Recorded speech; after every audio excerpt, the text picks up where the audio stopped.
ice. I think we all have a pretty good idea on how to store that stuff. I'm talking about fresh meat, stuff like chicken, beef, wild game. Let's say you went out hunting and you got an elk or a deer or something like that, or a pig. How would you store that meat in the summertime during an SHTF grid down event?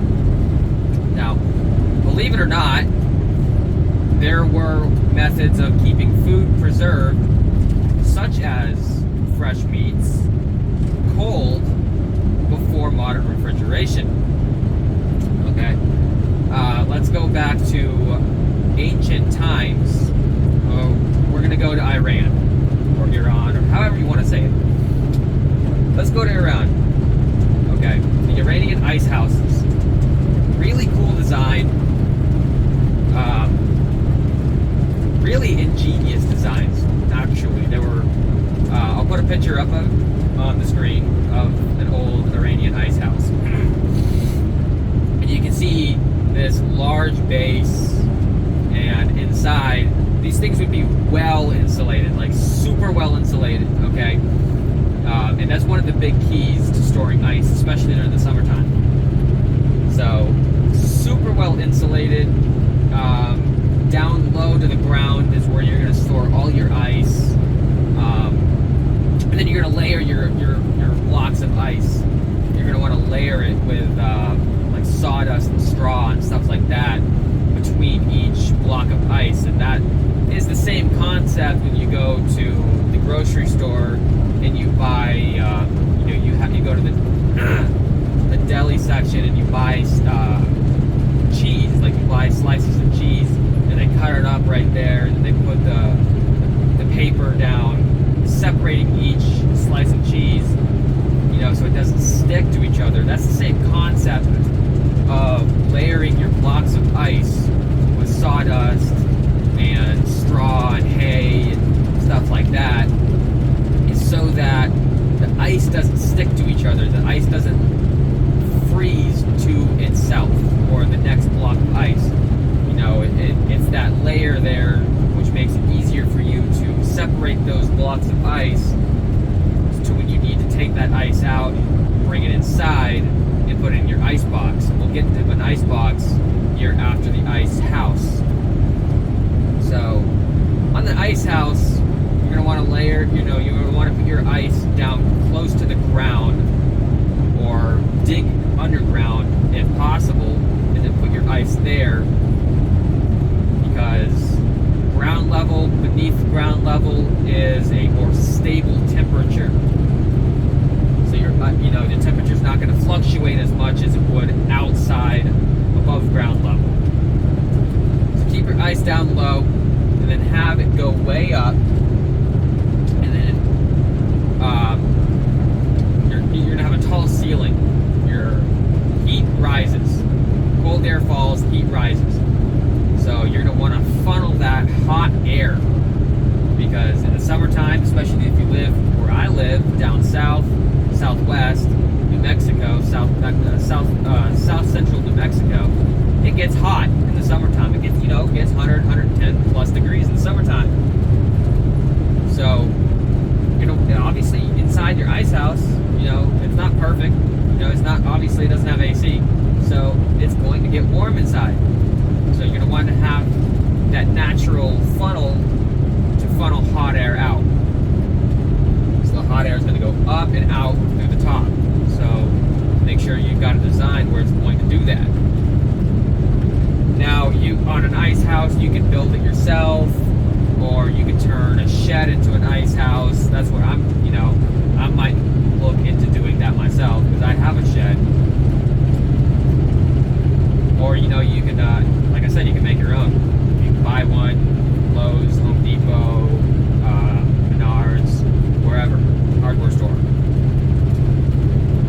If you want to make one, I would suggest digging down into the ground about 1 meter or 2 meters deep. And down there is where you would want to store all your ice. If you can't, obviously I understand. That's ideal. So, Again, the ice house, you're going to want that ice house extraordinarily well insulated. I cannot stress that enough. If you live in the area like where I live, or let's say you live in Florida or something like that, where it's really hot, you're going to want as much insulation as possible, because insulation helps keep the temperature. It makes it more stable inside, less fluctuation. Okay, done with the ice house. Let's get on with the ice box. So the ice box is like your refrigerator, in a way. Obviously, it doesn't use electricity, it uses ice. So ice boxes are usually made out of wood or metal. I'm going to be honest with y'all, I don't know if they still make ice boxes. I'm sure they do. Okay, and if they don't, you can make your own. Not very hard to do. But I have seen ice boxes, vintage ice boxes, go for sale anywhere between $100 and $1,000. Okay, if you want to buy your own, that's perfectly fine. I understand. If you want to make it, make sure you make it well. Thick wood. Use thick wood. If you have any metalworking skills, make the interior metal and line the exterior with thick wood. It's just going to do, you're doing is, again, it's insulation. You're going to want it as insulated as you can, but obviously you don't want it so thickly insulated there's no room for anything inside. So what you're going to do with this is you're going to have trays inside, or a chamber inside of it, and inside, like between the chambers or trays is where you're going to put your fresh meats and stuff like that. And it should keep it around, 35 to 45 degrees, somewhere in that vicinity. Somewhere around modern refrigerator temperatures, okay? Obviously, you're not going to get you're not going to have really a freezer effect, unless you live in Minnesota outside in the middle of winter. So, that being said, let's wrap it up. Quick summary of over everything. Ice house, low. Store your ice down low to the ground or underground if you can. Separate the ice with sawdust and or straw or hay. Make sure you have a ventilation system that vents the hot air up through the top. Keep the inside air as cold as you can. Don't open and close the door often, because just like a refrigerator or freezer, opening and closing the door means fluctuating temperatures inside. Do it as little as you can, or as little as you can manage. Ice box goes inside the house, okay? If you have a basement or cellar or anything like that, I would highly recommend keeping your ice box in there. Again, underground, colder temperatures, less fluctuating temperatures. You're going to get a more stable, constant temperature inside that ice box to keep your food more in a temperature stable environment. Let's get to the last subject on this whole video, and that's going to be, if you want to build an ice house, get it done right now. Okay, start building it right now. Get it done by the end of winter, or before the end of winter.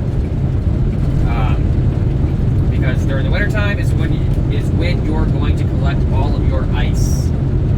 So if you don't have a water source, go to Lowe's, Home Depot, Menards, Ace Hardware, wherever, get a feed trough or water trough, fill that with water, let it freeze overnight, collect that ice, put it in your ice house. What people used to do way back in the day was they had a commercial operation. They'd go on to lakes, frozen lakes, they'd take big saws, they'd cut through the ice, they'd harvest that ice, and then they'd bring that back and they'd ship it to wherever it needs to go.